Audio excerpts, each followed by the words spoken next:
Welcome to Get the Balance Right, a podcast for creative entrepreneurs looking to grow their business in a healthy, sustainable way. I'm your host, Heather Zeitzwolf, CPA and business advisor. Each week, you will learn actionable steps to streamline your processes, increase your profits, and make a bigger impact as a purpose-driven leader. Join me in conversations with CEOs and renegades in digital media, marketing, advertising, and design. Want to ignite your passion for business? Then let's get started.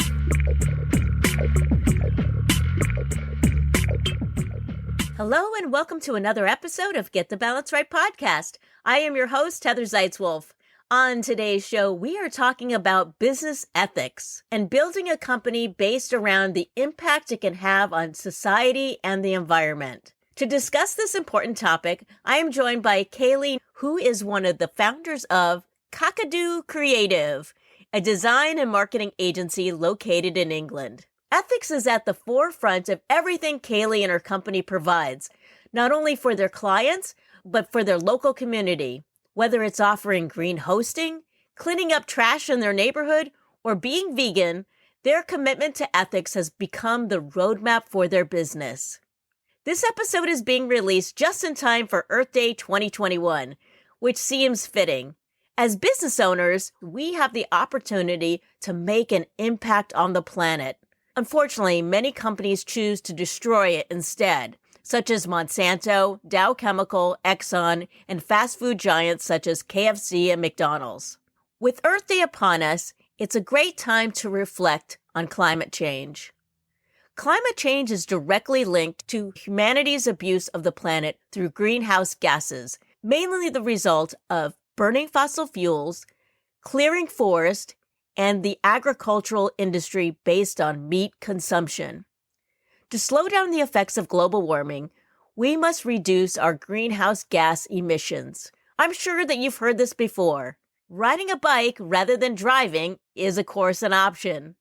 However, not everyone lives or works in an area that is conducive to bike travel. An easier, more accessible way to reduce greenhouse gases is to stop eating meat and dairy. Now, if you think this sounds extreme, me, the vegan, I would like you just to consider at least partially giving up these things. Just imagine the impact that you can have. Food production is responsible for more than 1/4 of all greenhouse gas emissions. 1/4! And 80% of that is caused by livestock. Now, many human carnivores will argue that to feed the planet, we need meat.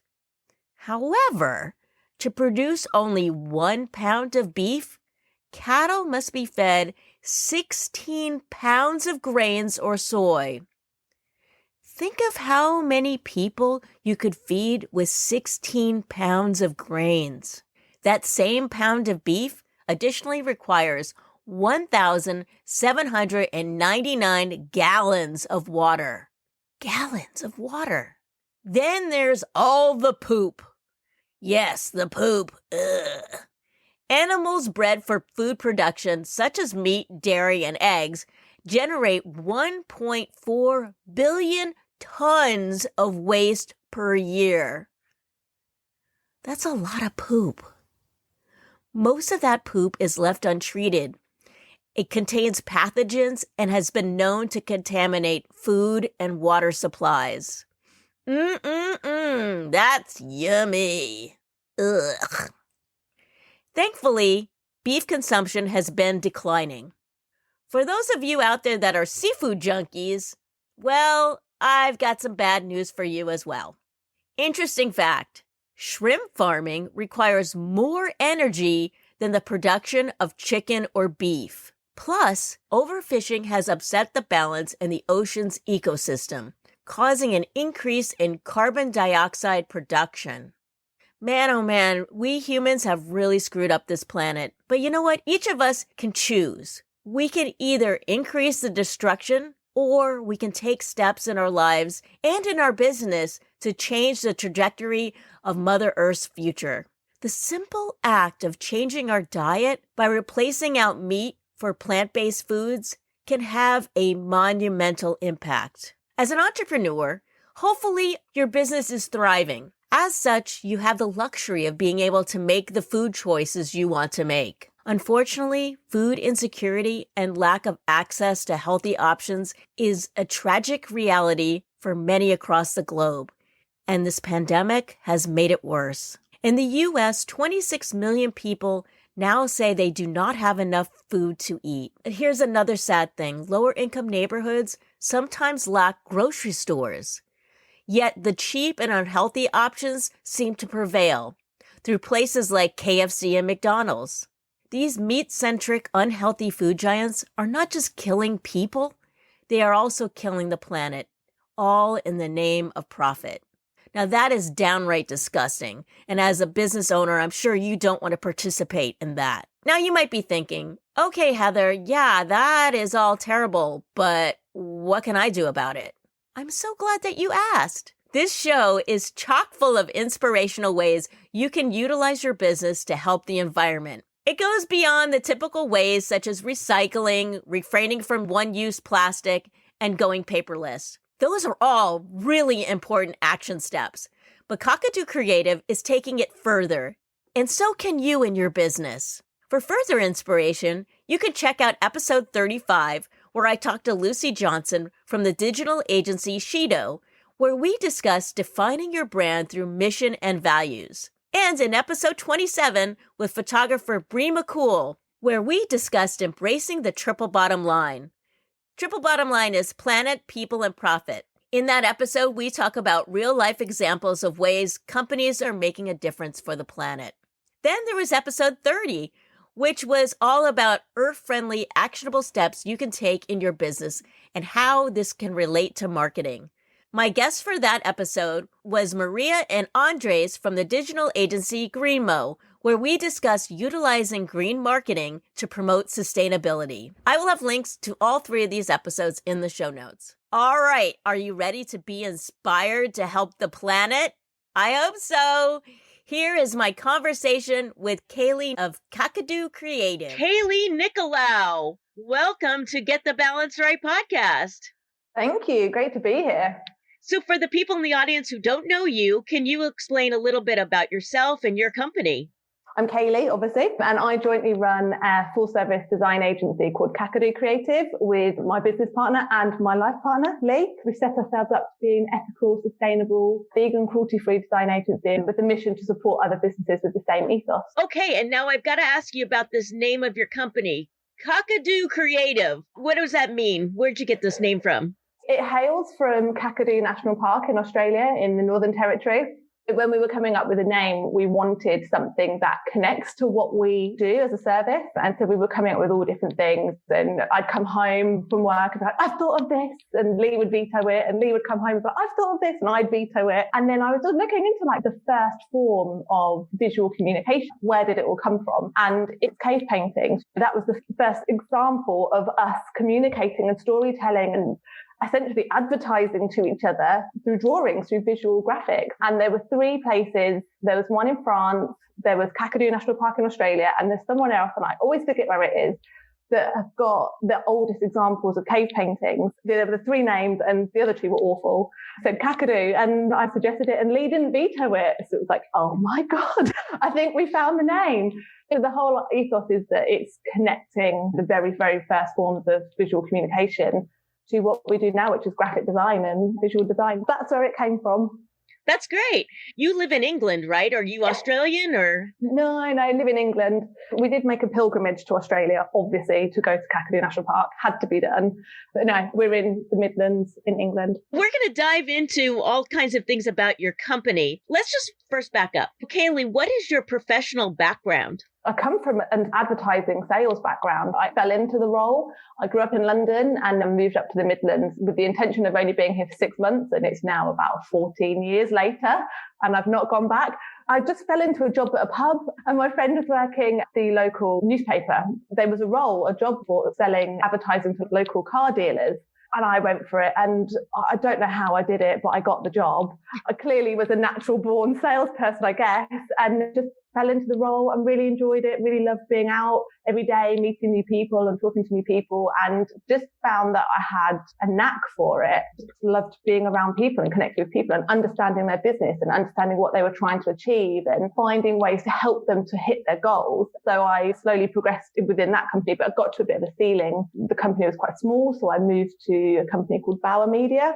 It's a massive multinational publisher, and worked in a few different sectors there and just built my way up. And my last role there was working for the parenting sector as their creative solutions director. So I'd gone through all of the ranks and was now in charge of coming up with creative ideas for businesses to engage with their audience that weren't the standard full-page advert, DPS advert, that kind of thing, and coming up with new concepts that approach and engage with their audience in a different way, which was great. I learned a huge amount. I met some amazing people, but found that as I progressed, I lost the connection with the business owner, and I started to deal with the London agencies, and it became more about the numbers and less about the work, less about the result, less about what we were actually doing for that company, for that customer, for the audience. I lost my passion for it a little bit, which is why we ended up setting up Kakadu. Lee, is he a graphic designer? What is his background? Yeah, he did his degree in graphic design.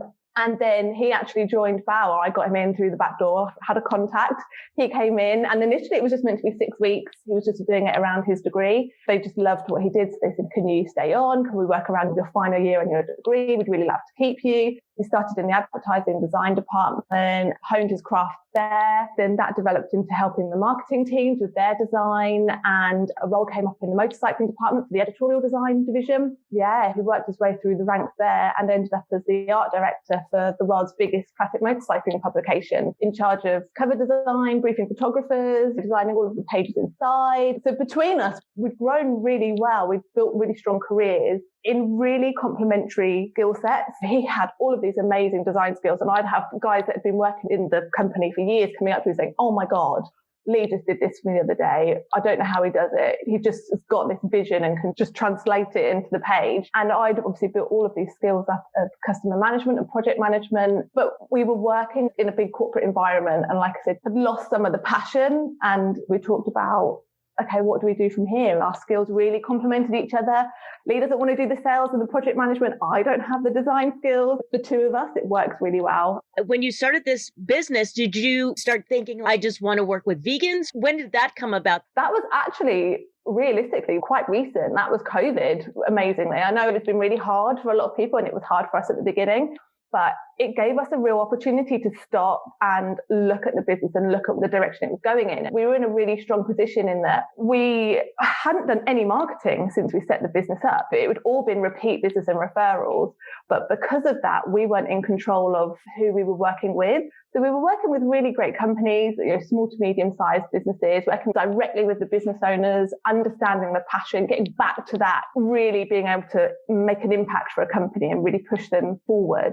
But when COVID happened, we had a chance to stop and look and say, actually, are we working with the companies that necessarily align with our ethics and our morals? And some of them, yes, but some of them, no. And it was like, okay, what do we do from here? And we'd always been a bit reluctant to bring our personal ethics to the front, because if you tell someone you're an environmentalist, they just write you off as a hippie and think that you're just going to be great unwashed and you're going to smell of hemp and all the rest of it.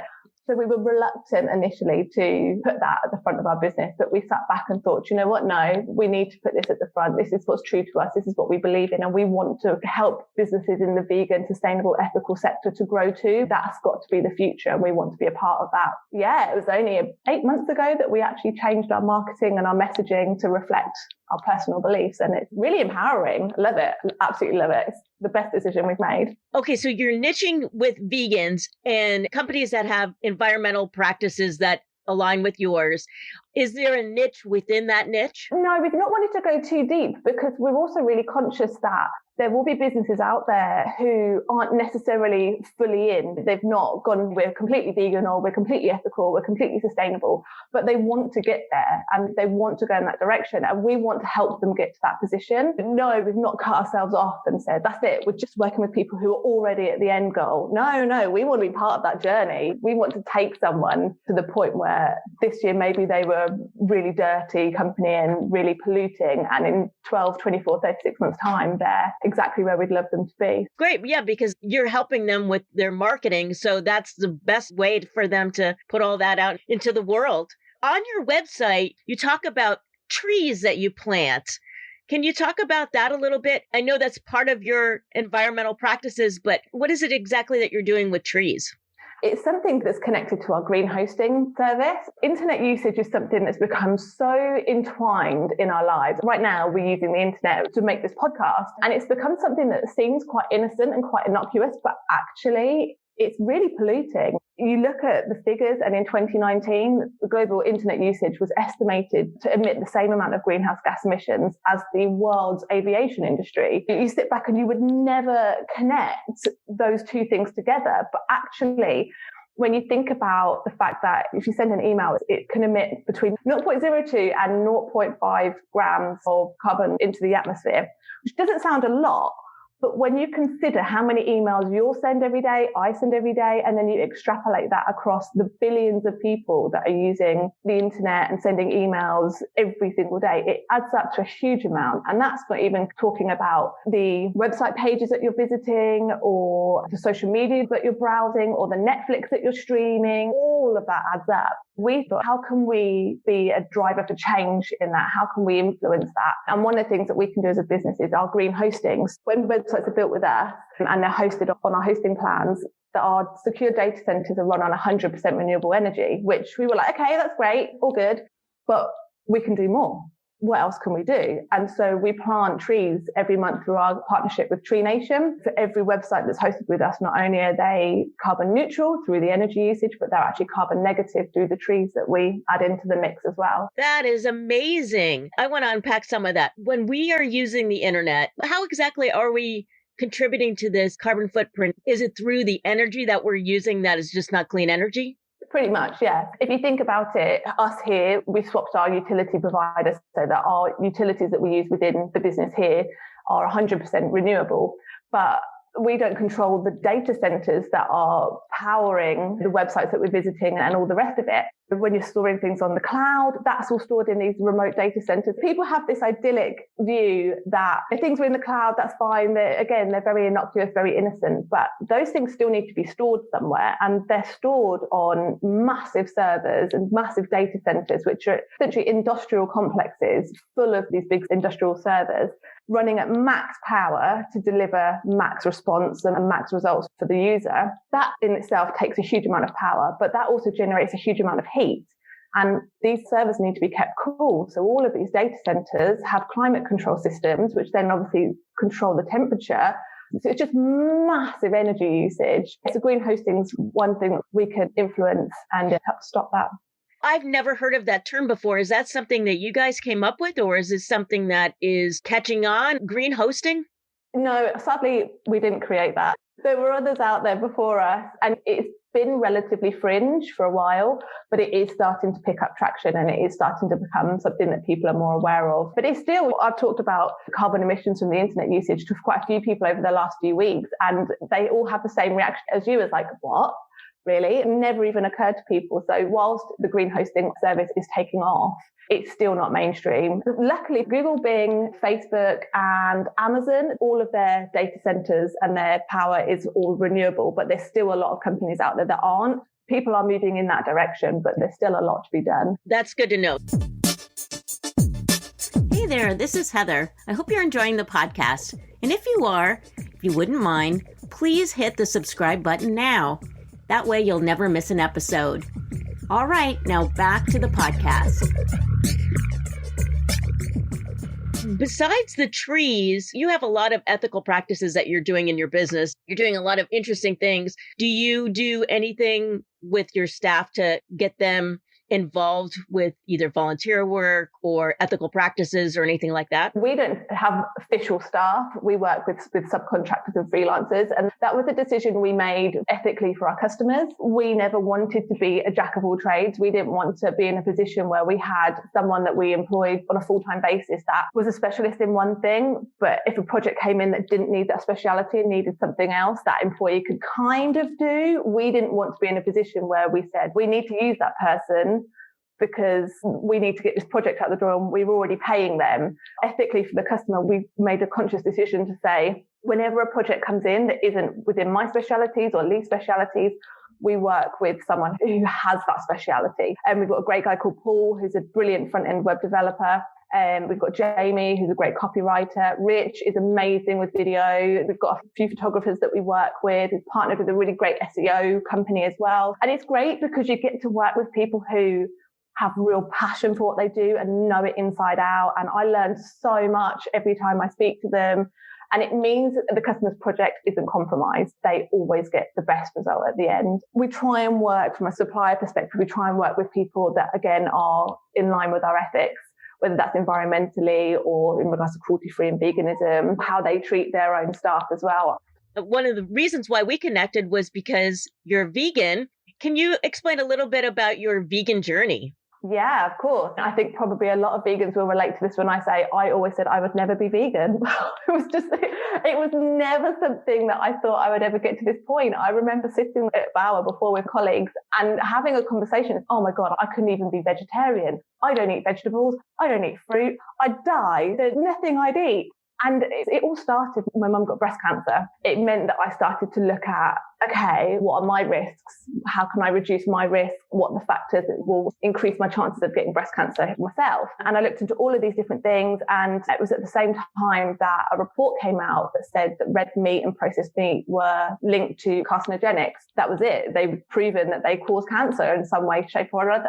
So I looked and thought, okay, I need to look at cutting that out. And the more I looked into it, the more I saw how unhealthy it was to eat so much meat and dairy and how bad it was for the environment and how obviously awful it is for the animals. And I just looked and thought, I can't be a part of that. I just can't do it. So I came home and said to Lee, right, I want to try and be vegetarian. Will you do it with me? You know, you need that support. And amazingly, considering it's really not seen as a male thing to do, he was just like, yeah, let's do it. Let's go for it. And we quickly realized that actually we do eat quite a lot of fruit and vegetables.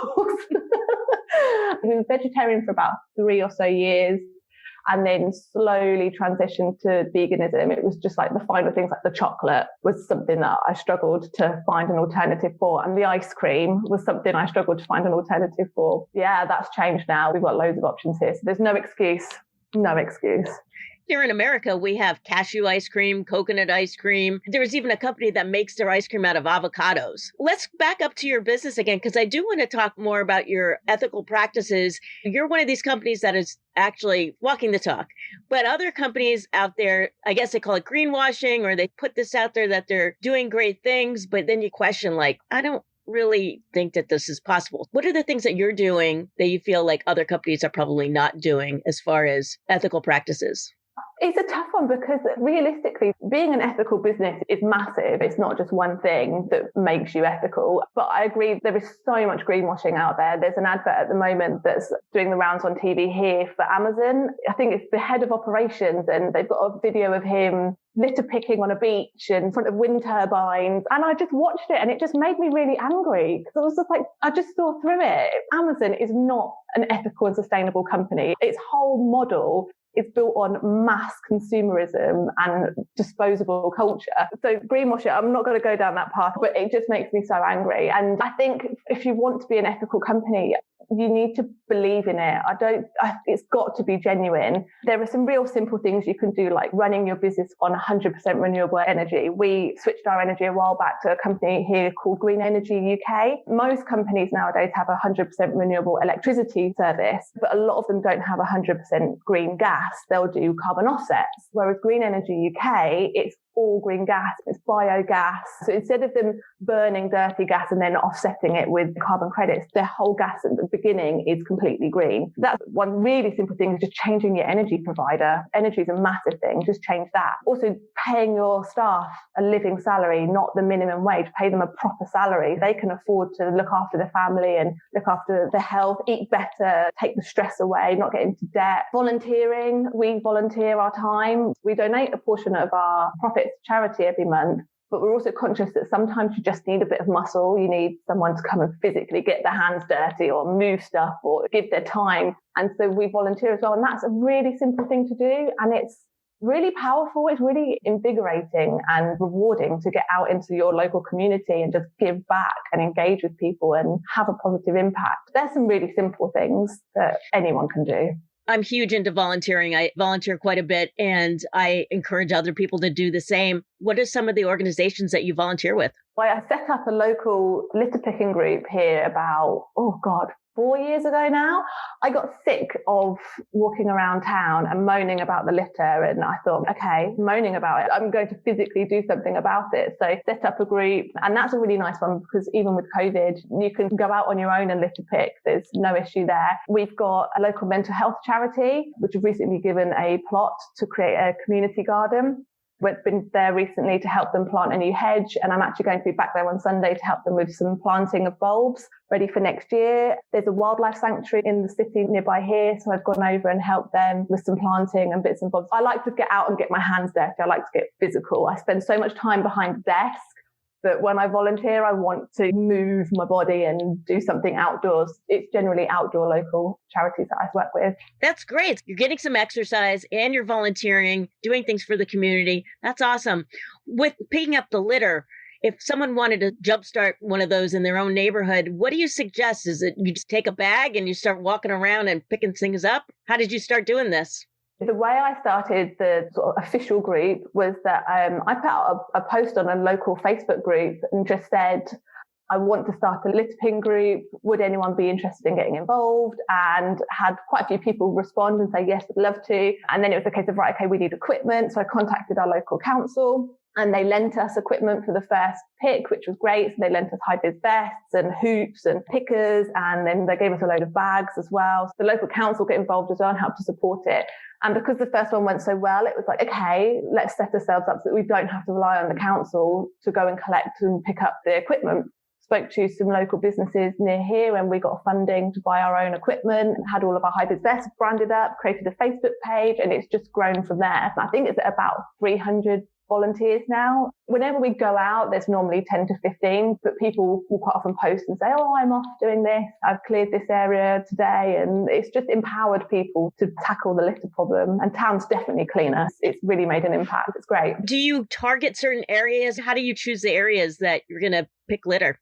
There are some real grot spots, as we call them, in town, areas you could go every day and pick litter from it. There are some areas that the team will go and tackle quite regularly. And then there's other areas where we might get a message to say, this area's got really bad. Can someone come down and clear it? We had a message a couple of years ago and there's some meadows near us. They back onto an industrial unit.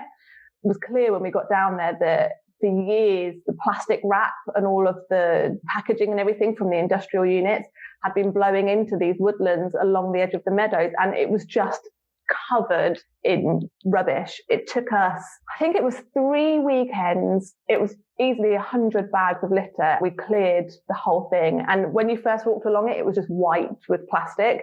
And you walked along it when we'd finished and you could see the trees, you could see the grass, the soil. It was amazing. It was such a transformation. I loved it.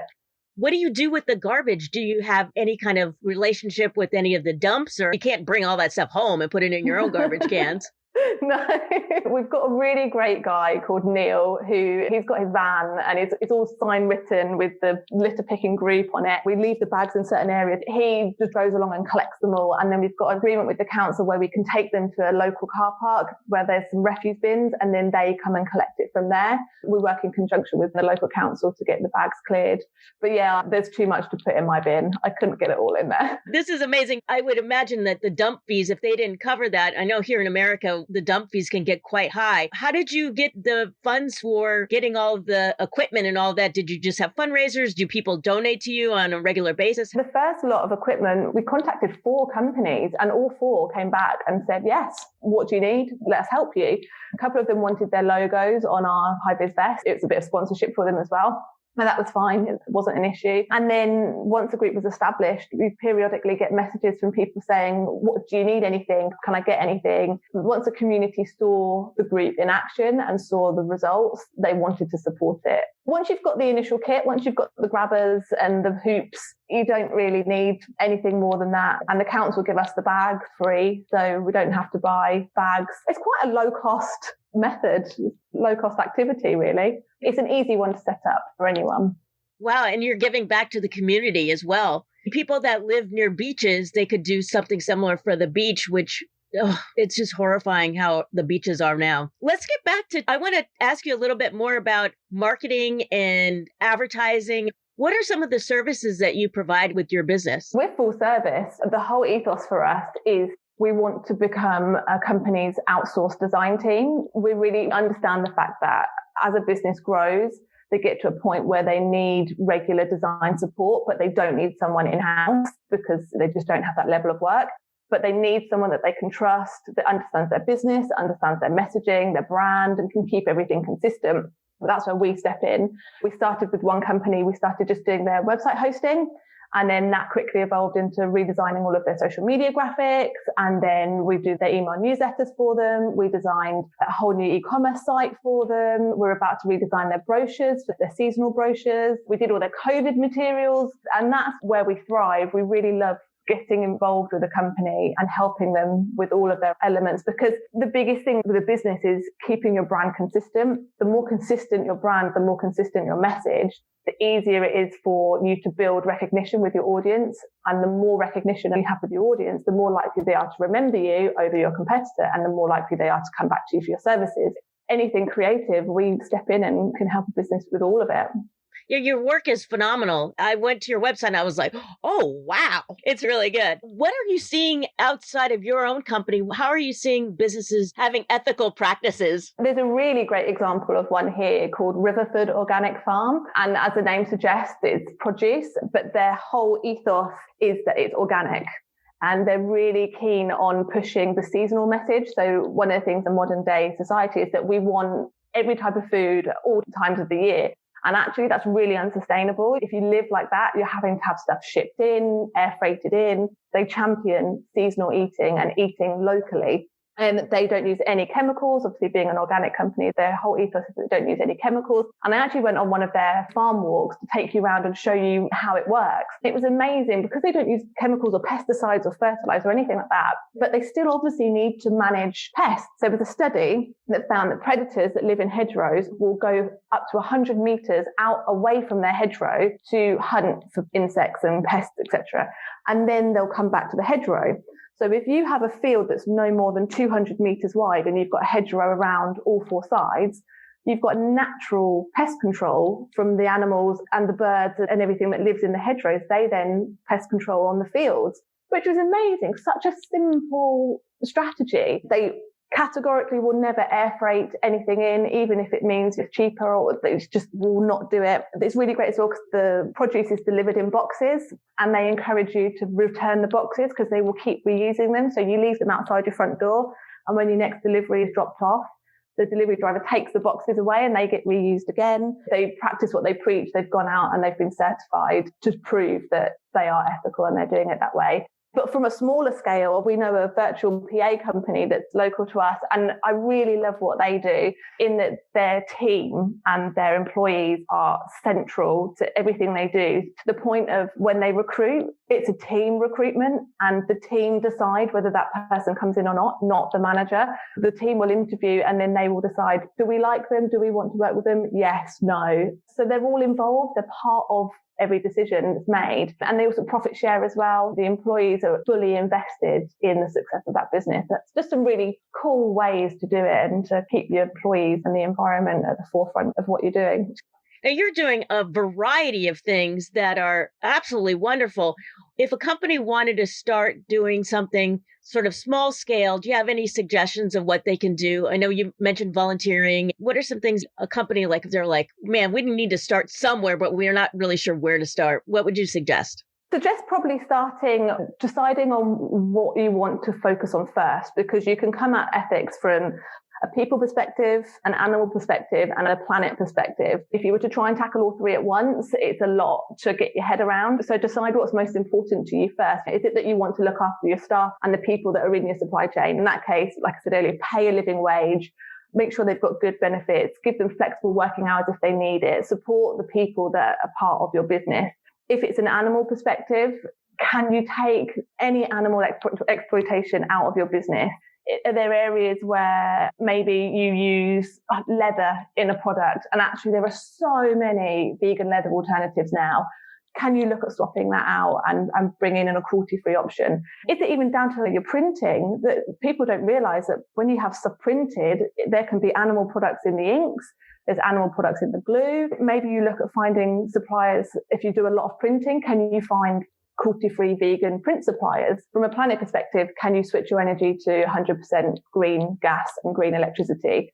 Can you cut down on your emissions? Can you stop flying for meetings? COVID's shown that we really don't need to be flying all over the world to have a meeting. We've got plenty of technology at our fingertips to do that. But yeah, choose people, planet, or animals, and try and start ticking off some stuff within that. And then once you feel like you've mastered that sector, move into the next one and start transitioning the business ethically that way. If a company wants to have more ethical practices, what are some of the challenges that they might have to overcome besides cost? I would imagine cost could play into it. To be fair, cost is the biggest one realistically. It's cost and scalability. Unfortunately, we live in a society where margins and profit are king. And unfortunately, that means that compromises are made and sacrifices are made in order to maximize profit. So it could be that workers' rights have been sacrificed. You hear all of these reports of slave labor. That's an issue that you need to try and overcome. And it could be hear stuff about palm oil and the unsustainable practices that are used in gathering that product. Particularly if you're relying on a supply chain and a supply chain that's overseas, it can be really hard to find suppliers that align with your ethics, that you can trust from afar to keep your ethics at the forefront. And it may be that you're looking to scale up and you need investment, but actually you're struggling to find investment from ethical sources. That can be something that can hold back your scalability. Ethics, unfortunately, which is a really sad state of affairs, are expensive. You will pay more for something that's ethical. And that means that your profit margins will be squeezed if you decide not to pass on those costs to your end user. There's a couple of challenges, but as far as we're concerned, they're worth overcoming. We need to be more ethical. We need to put the planet and people and animals first and stop focusing on the bottom line and profit all the time, because it's creating a really unhealthy and unsustainable future for all of us. They're small challenges and they're definitely worth overcoming. I agree. For people that want to work with you and connect with you, where do you hang out the most? I'm on LinkedIn the most. Yeah, that's definitely where you'll find me. I've actually deleted Facebook. So LinkedIn is the one for me. Do you work with people virtually? I'm assuming you do. Yeah. We've worked with people all over, which is one of the things we really love with being flexible, especially with COVID, how many people have adopted the new technology and the way to work. And we've worked with people in Australia, in Indonesia, and we're currently talking to some people in America. Completely, wherever you are in the world, we're able to support. So if people want to check you out, you have some sort of free offer. Yes, so we have a free website audit. So if people are looking to increase their results from their website, or they're wanting to update the design and they're not quite sure where to start, they can request a free website audit from us. And what we do is we analyze the site from a technical perspective and design perspective. We send back a 15-minute video with some tips and tricks on what they can do to improve their site and some areas that they can focus on to improve their results and improve their visual identity online. Wow, that sounds amazing. You get a 15-minute video from that? Wow. You also have a guide. What is this free guide that you have? Yes, we're talking obviously about being an ethical business. We've actually created the ultimate guide to starting an ethical business in 2021. So that's on our site as well. If people are thinking about it and are wanting some more ideas and got an idea for an ethical business but don't know where to start, they definitely recommend checking that out. Kayleigh, it's been amazing having you on the show. Thanks so much for being on Get the Balance Right podcast. Thank you so much. It's been a real pleasure. Hey, this is Heather. Thanks so much for listening to the podcast. If you found value in the show, I'd really appreciate it if you gave me a rating on iTunes, or just simply tell a friend about it. And if you're interested in learning more about my profit advising and coaching, please set up a discovery call by using the link in the show notes. All right. Thanks so much and see you next time.